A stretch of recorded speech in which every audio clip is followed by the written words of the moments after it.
Funny car fires it up. Ron Capps and Mike Neff. Neither one of these guys have ever won here at Norwalk.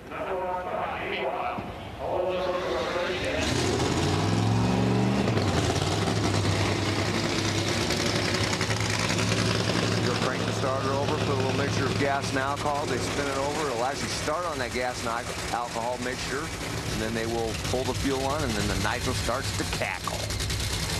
Mike Neff looking to add to his points lead. Here's Capps.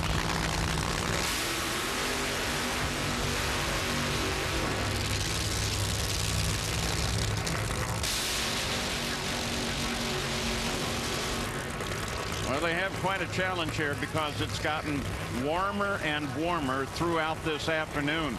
Have a clear sky overhead now, Mike. Not a cloud in it, and that track temperature 112 degrees. That's the key there. Relatively normal amount of moisture, 60% humidity, but the density altitude these engines think they're running almost 3,000 feet above sea level.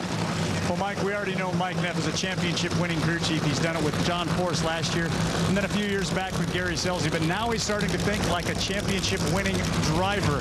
He knows the situation in the points, and granted, we have the 6-race countdown to 1 coming up later this year. But he knows that every point counts. And with Jack Beckman and Robert Hite going out in round number 2, he says it's time to gobble up some points. We need to pour it on and get that Wally right here. He's getting a lot of final round experience because it seems like he's going to the finals all of the time. But right now with Ron Capps in the other lane, I mean, Capps is your number 2 qualifier, but he's really kind of struggled to get here. He ran very well in the first round and then got a couple lucky breaks the next couple of rounds. But we know, the horsepower is there under that Napa funny car. And if you take a look at wins by lane, right lane has been the lane of choice for both fuel categories all day long. And it's 10-4 advantage right to left.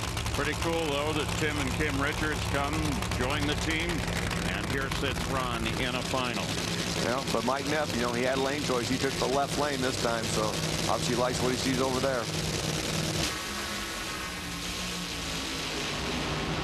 Good race. And it goes to Mike Neff. 421, 289 miles an hour. And Mike Neff wins his 3rd race of this season.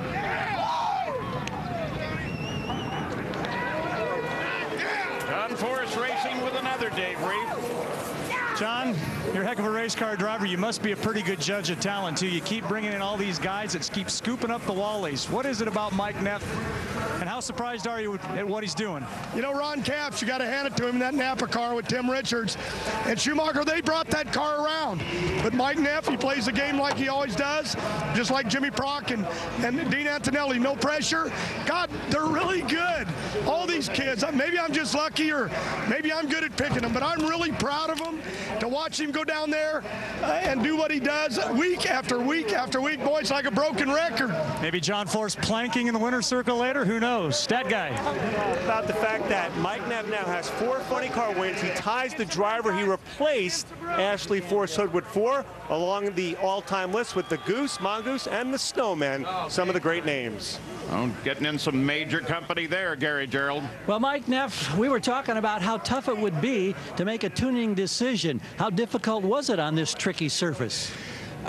Today, it warmed up after 2nd round. It's pretty much the same conditions. Still real hot out there right now, and spinning the tires. Just couldn't get it to stop spinning the tires out there on the asphalt. So Ron must have been right there. I don't even know what he ran or what any of us run, but for 21.